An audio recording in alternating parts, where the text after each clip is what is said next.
Bonsoir à toutes et tous. Donc, je suis Joris Siaubert et le travail que je vais vous présenter est le résultat du travail d'un enseignant, le travail d'un formateur d'enseignants et le travail d'un chercheur et peut-être, malgré moi, le travail d'un militant.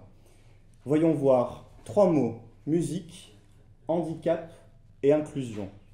Au-delà d'être des concepts, pouvons-nous penser que ces mots peuvent autant s'opposer qu'ils peuvent s'articuler entre eux?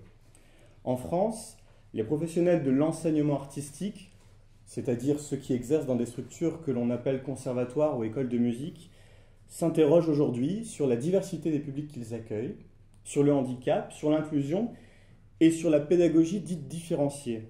Tout cela suite aux récentes publications législatives et aux dernières directives ministérielles, la dernière datant de 2023. Des postes de référents handicap apparaissent même au sein de ces structures. Waouh, comme une peinture en évolution accélérée. Vous savez, récemment, j'ai une collègue enseignante de piano et de chant qui m'a rétorqué: « Non mais Joris, toi qui es référent handicap, on est bien d'accord, tous les handicaps ne se valent pas, tous n'ont pas la même possibilité, et pourquoi pas faire de la musique avec des sourds tant qu'on y est ?» Comme une ironie dans la situation, on parlait de langue des signes, je suis resté sans voix. Parce que faire de la musique n'est pas possible quand on est sourd, parce que les vibrations ne se ressentent que par les oreilles. Alors dans ces cas-là, poussons le truc à l'extrême.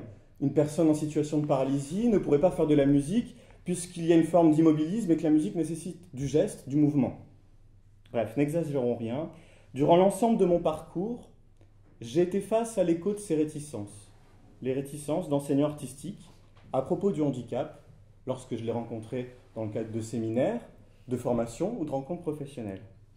Alors je me suis demandé, ont-ils réellement la volonté d'accueillir un public de plus en plus diversifié dans leurs cours, dans leurs activités? Leurs perceptions du handicap peuvent-elles leur permettre de l'envisager concrètement, en pratique? Ont-ils besoin d'outils? Se sont-ils formés en capacité, ou ne serait-ce qu'informés ou sensibilisés à l'inclusion et au handicap? Ces réticences ne seraient-elles pas en réalité les résultats d'une perte de confiance, de questionnement, de conditions particulières d'exercice, de difficultés?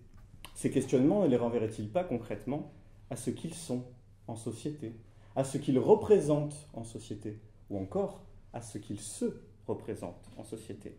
Alors il faut les comprendre, il faut les aider. Et pour cela, j'ai tenté dans ma recherche de tuiler théorie scientifique des identités professionnelles, de l'analyse de l'inclusion dans le cadre de l'école inclusive, mais aussi pratiques déclarées de terrain au travers d'entretiens et de questionnaires, ainsi que des analyses de maquettes de formation, de maquettes de diplôme, mais aussi de textes cadres de l'enseignement artistique français. Tout cela pourquoi?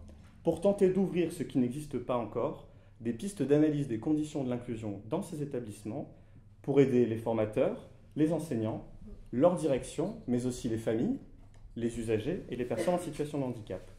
Seul problème, ces questionnements convoquent de nouvelles questions, des questions pédagogiques, didactiques et partenariales. Et vous allez me dire, encore 3 mots. Affaire à suivre. Je vous remercie. Merci.